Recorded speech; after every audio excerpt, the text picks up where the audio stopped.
রাত তখন 9টা বাজে। ভাবলাম আজকে একটু বাইরের খাবারই খাওয়া যাক, আর যেই ভাবা সেই কাজ। আমিও অত না ভেবে অর্ডার দিয়ে দিলাম পিৎজা হাটের 2টো ভেজ পিৎজার কম্বো বক্স, আর সঙ্গে ছিল ক্যাম্পা। এমনিতে আমার ক্যাম্পা একদমই পছন্দ নয়, কিন্তু সেদিনকারে কিচ্ছুই পাইনি, তাই ক্যাম্পাটা নিয়ে এসেছি। কিন্তু পরে গিয়ে আবার কোক পেয়েছিলাম, কিন্তু সেটার ভিডিও তোমাদের সাথে শেয়ার করা হয়নি। আর এই পিৎজাটা আনার একটাই কারণ, খুব গরম পড়েছিল সেদিনকে, আর রান্না করতে ইচ্ছা করছিল না, সেই জন্য। তো চলো, আমার খাওয়া নিয়ে কেউ কিছু বলো না প্লিজ, মানে ভিডিওটা দেখে আর কি।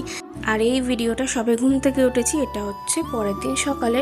আর জানো তো, পরের দিন না বৃষ্টি হয়েছে, মানে ভোরবেলা থেকেই ঝড় হচ্ছে, খুব ঠান্ডা ঠান্ডা ওয়েদার ছিল আজকে। না সকালবেলা আমি মাম্মামকে একটু বকে দিয়েছি, আর মাম্মাম দেখো বিছানায় বসে বসে কাঁদছে। কারণ জানো, এই ঝাঁটাটা দিয়ে, যেটা দিয়ে আমি বিছানা ঝাড়ি, ওই ঝাঁটাটা নেবে বলে। যাই হোক, এখানে এখন আমি ভালো করে, আজকে যেহেতু বৃহস্পতিবার, আর আজকের আমি একটু ভালো করে ঘরটা ঝাড় দিয়ে নিচ্ছি। জানো তো, আমার ঘরটা এখনও অনেক অগোছালো, আস্তে আস্তে গোছাবো। ফ্লিপকার্ট থেকে, অনেক অ্যাপ থেকে বিভিন্ন জিনিস অর্ডার দিচ্ছি আর গোছাচ্ছি। জানো তো, বৃহস্পতিবার না একটা আলাদাই ব্যাপার থাকে, ঘর বেশ সুন্দর করে পরিপাটি করে গোছালে বেশ ভালো লাগে।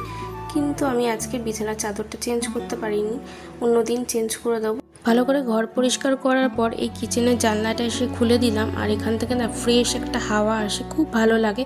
এখানে দাঁড়িয়ে দাঁড়িয়ে আমি ডেইলি চিয়া সিড ভেজানো জলটা খাই আর ড্রাই ফ্রুটসটা খাই, তারপর ব্রাশ করে চলে গেলাম স্নান করতে। আজ না একটু তাড়াহুড়োতে ছিলাম, আর স্নান করে উঠেই সঙ্গে সঙ্গে পুজোটা দিয়ে নিয়েছি, কারণ মাম্মামকে তো খাওয়াতে হবে ব্রেকফাস্ট, তাই জন্য। তো মাম্মামের জন্য ব্রেকফাস্টে আজকে সেরেলাক রেখেছিলাম, আর আমি চা বিস্কিট খেয়ে তারপরে দুপুরে রান্নাবান্না করছিলাম। চলো, আজকের মতো টাটা।